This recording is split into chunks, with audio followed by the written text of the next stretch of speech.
మాజీ ప్రధాని పివి నరసింహారావు 103వ జయంతి సందర్భంగా పలు జిల్లాలలో నాయకులు, అధికారులు నివాళులు అర్పించారు.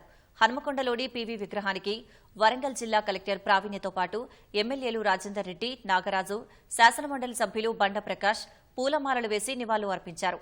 దేశం క్లిష్ట పరిస్థితుల్లో ఉన్న సమయంలో పివి చేపట్టిన సంస్కరణలతో అనేక మార్పులు వచ్చాయని బండ ప్రకాష్ గుర్తు చేశారు. సిద్దిపేట జిల్లా హుస్నాబాద్ అంబేద్కర్ చౌరస్తాలో పివి చిత్రపటానికి మంత్రి పొన్నం ప్రభాకర్ పుష్పాంజలి ఘటించి నివాళులర్పించారు.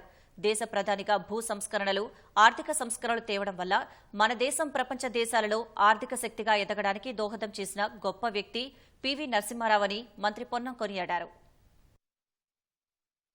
పివి నరసింహారావు గారు ఈ దేశానికి, ప్రపంచానికి ఎంతో పేరు తెచ్చినటువంటి వ్యక్తి. భారత ప్రధానమంత్రిగా అనేక రకాల సంస్కరణలు తీసుకొచ్చి చిరస్మరణీయుడిగా ఉన్నటువంటి పివి నరసింహారావు గారికి సందర్భంగా నివాళులు అర్పిస్తూ వారు చూపెట్టిన మార్గదర్శకత్వంలో మేమందరం నడవాలని, ఢిల్లీకి దేశానికి రాజై ఆనాడు నవోదయ విద్యాలయాలు తీసుకొచ్చి ఒక విద్యా వ్యవస్థలో సమూలమైనటువంటి హెచ్ఆర్డీ మినిస్ట్రీని ఏర్పాటు చేసి ఒక సమూలమైన మార్పు తీసుకొచ్చినటువంటి వ్యక్తి.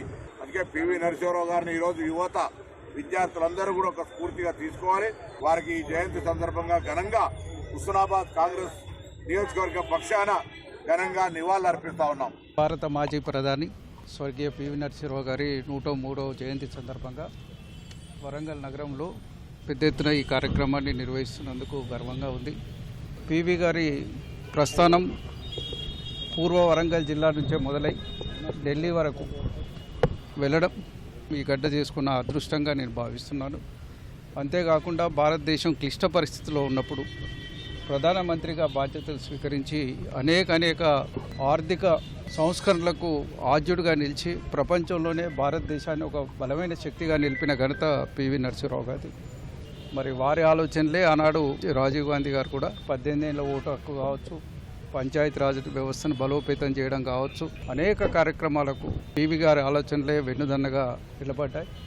ఆనాడు కాంగ్రెస్ పార్టీని బలోపేతం చేయడంలో, మరి అదేవిధంగా భారతదేశాన్ని బలోపేతం చేయడంలో వారి ఆలోచనలే ఈనాటి కూడా శిరోధార్యంగా నేను భావిస్తూ, మరి ఒక గొప్ప వ్యక్తి యొక్క జయంతి కార్యక్రమంలో పాల్గొంటున్న మిత్రులందరికీ కూడా హృదయపూర్వకంగా ధన్యవాదాలు తెలియజేసుకుంటూ సెలవు తీసుకుంటాను.